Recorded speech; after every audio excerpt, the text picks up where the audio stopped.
Hi, my name is Joe, and today we're going to be looking at the Attuned Alm and Rearmed Nuibaba banner, I guess. Let me know what you think about this in a comment. Let's get into it. Now, I didn't play Echoes, so I don't really know who Nuibaba is, but I guess it's this big lady. I like the art a lot. What the hell?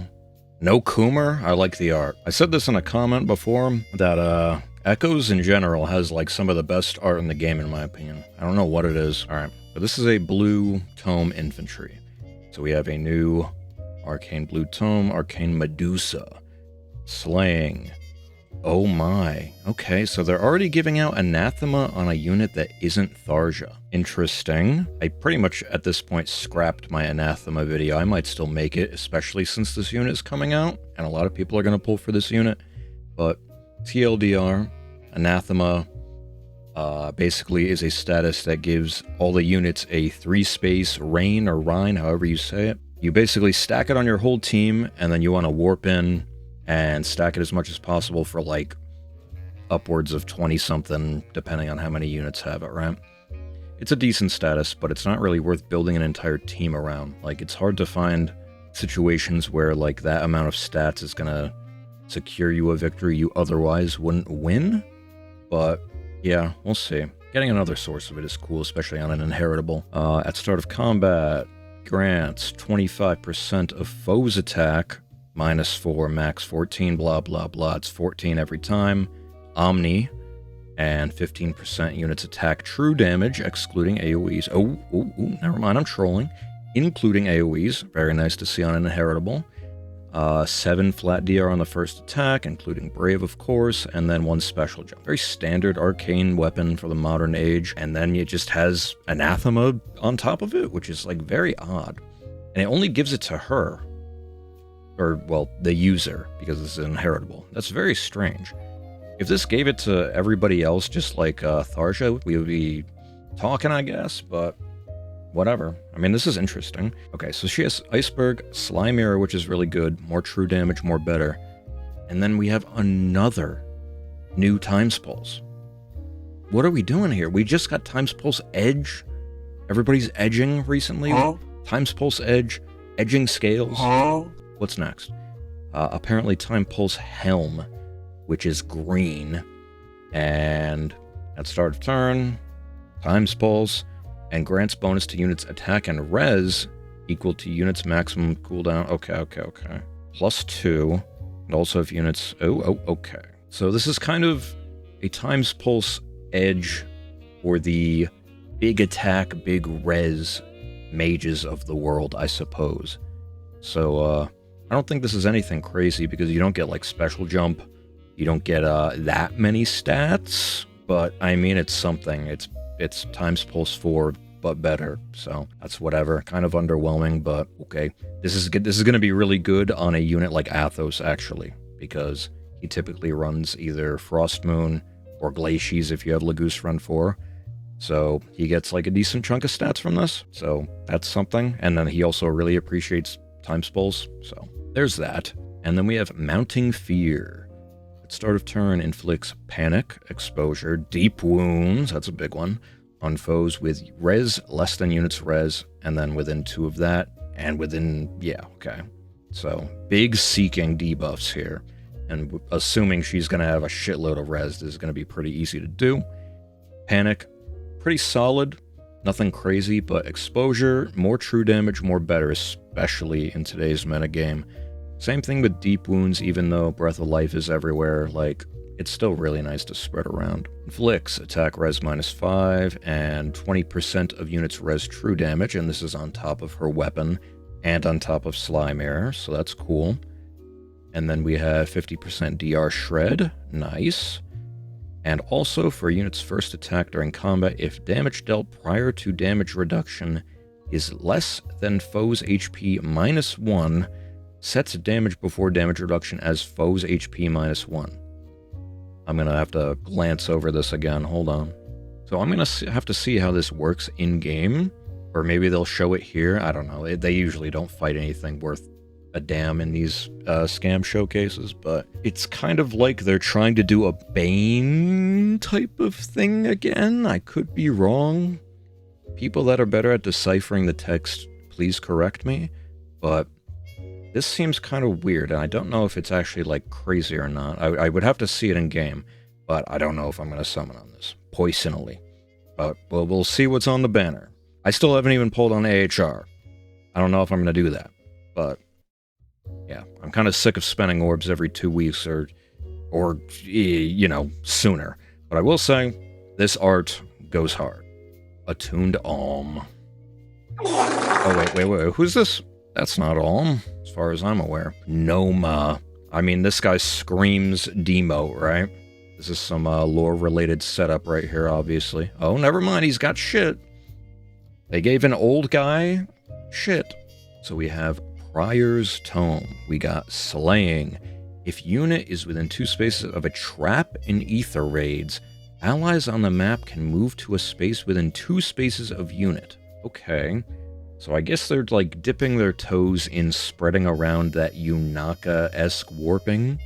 Because part of her, like, 4 or 5 conditions, because modern unit Lamau is have it being near, like... Actually, are traps part of that? I don't even remember. Different kinds of terrain.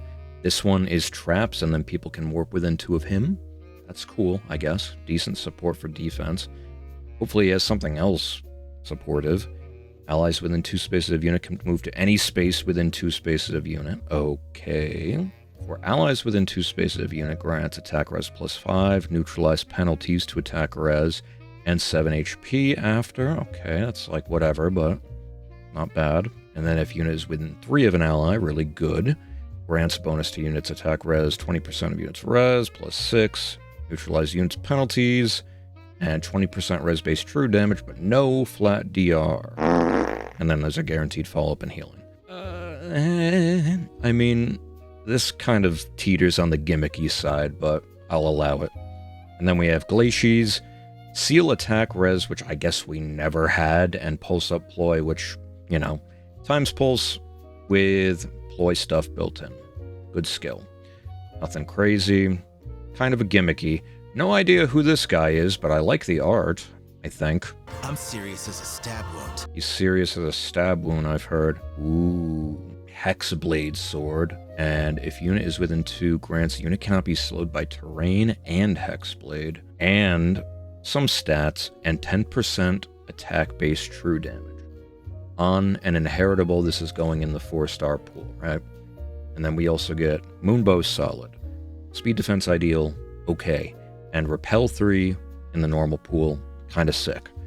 But, yeah, having an inheritable sword, Hexblade is cool, ignoring terrain is pretty cool, and, yeah, having some true damage on an inheritable for, like, any unit you want, even if it's only quote-unquote 10%, solid for bringing a unit that you like up to the modern era. Yeah, let's get into the main event. I assume Alm is going to be cracked, because it's been a minute.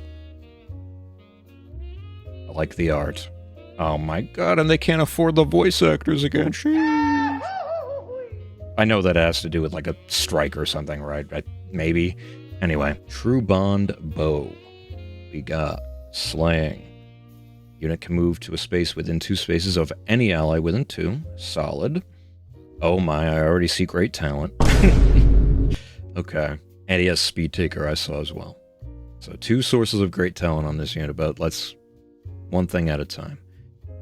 At start of turn, if unit is within 2 spaces of an ally, for unit and allies within 2 spaces of a unit, grant attack speed, great talent, +2. Interesting.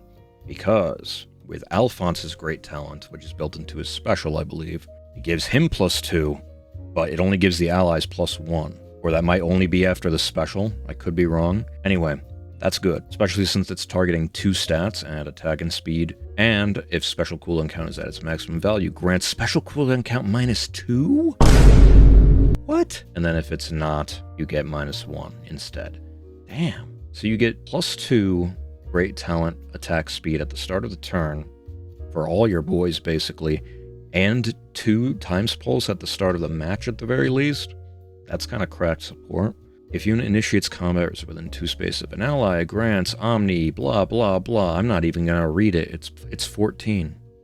It's just going to be 14.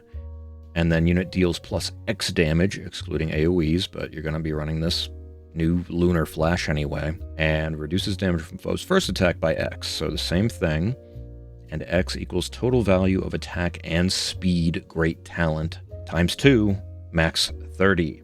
So you can only get 10 from this weapon, and it says max 30, which means you're going to be able to get more of it from Speed Taker, right? That's basically what this is. And then if there are more outsourcing things that give out attack great talent, you can get even more, up to the 30 here. So 30 up to 30 true damage and up to 30 flat DR on the first attack, and he's probably fast as fuck with perfect attack speed. Yeah, weapon's kind of cracked. 30's a giant number. Then we have True Lunar Flash, so another Alm preference special. It's been a minute, so let's see what their take is. Re-cooldown when special triggers, treats foes' defense and res as if reduced by 35%. Boost damage by 35% of unit speed, that's a lot. Neutralizes, 100% DR piercing, big. And prevents foes' specials? That's a bit sussy! Oh. Not like this, dude. I'm gonna finish. And then the rest is probably the, yep. Yeah, 40% unpierceable DR. This is cracked, dude. This unit does so much true damage, and then you can't even proc a defensive special in retaliation. That's insane. Oh my. And that's just from the weapon and the special. You already get more true damage, 20% of your speed from Speed Taker, and then you get more speed to stack onto the weapon, great talent, damage, and flat DR amp. Yeah. So we already know what perfect attack speed is. TLDR, bunch of stats and NFU in the A slot.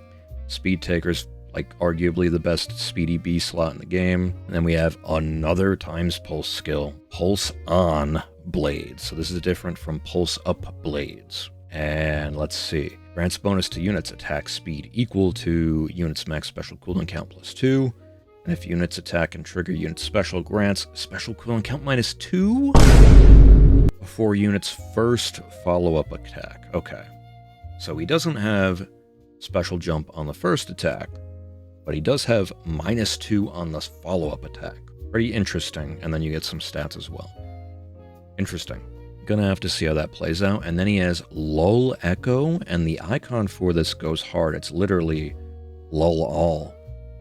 And then it's inflict penalty on foes attack, defense, res, whatever. Number of bonus effect active on foe, max 4, and neutralizes foes' bonuses during combat. That's solid. I don't know if it's that good on this unit. I mean, that's probably decent on, like, Omni tanks, though, because you're doing an Omni Daunt and Omni Lull. Like, that's solid. I don't know how good it is on this guy, though. But this unit seems insane. He's, like, insane in a not very interesting way. Like, the most interesting thing this guy does is be a source of attack speed great talent for the boys. And the more great talent that you can acquire for your account, starting from Brave Alphonse, the more valuable the stacking of it is, you know what I'm saying? So I'm looking forward to how great talent evolves, and I'm really hoping that Brave Sharena, that somehow won, will come with great talent as well to complement Brave Alphonse. And then if Brave Anna, like the Fae version, ever wins, then she can also do it. That would be like their thing. But it is what it is. Anyway, overall thoughts on this banner. I want to skip it because I don't want to spend orbs. Blue Lady, Nuibaba, not really that interesting to me. I already have Anathema on my account. I haven't foddered my Tharja quite yet, so that's whatever. And then Alm is insane. He's kind of just like a ranged Ira, I guess, because she also turns off defensive specials. And his fodder is like absolutely amazing as well. I don't really need him. I'm going to be completely honest. So probably a skip from me. If Alm ends up being like the actual best unit in the entire game somehow, then maybe I'll come back to it, but honestly, probably a skip for me. Yeah. Also, I don't know if I'm going to skip AHR. I'm going to wait to summon anything until like the next orb packs come out, because I don't get raw orbs. I think that's like a complete scam, unless I'm really desperate. I only really get the orb packs. But yeah, that's going to be it for me today. Thank you all for watching. I appreciate you. If Alm is your favorite, or if you're a Nuibaba simp, then I guess you're eating pretty damn good. But the green guy is not that great. The red guy is going to be in the pool, so you're not going to have to worry about getting him. Fodder on Blue Lady is not that great, and Fodder on Alm is amazing, and he does seem like an amazing unit, but I don't think he's a must-pull, unless he's your favorite. And yeah, let me know how your AHR pulls went. I'm genuinely interested, because I've seen some rough stuff, dude. I've seen some people go up to like 13% on that banner, and that's brutal, because it's not like a legendary or mythic banner where you can only get those units for some reason. I think you can still get pity broken. Yeah. Anyway, I'm rambling. Let me know how your day went. Let me know how your summons went. Let me know what you think of the banner. All right. I'll catch you on the next one. Have a good one. Bye.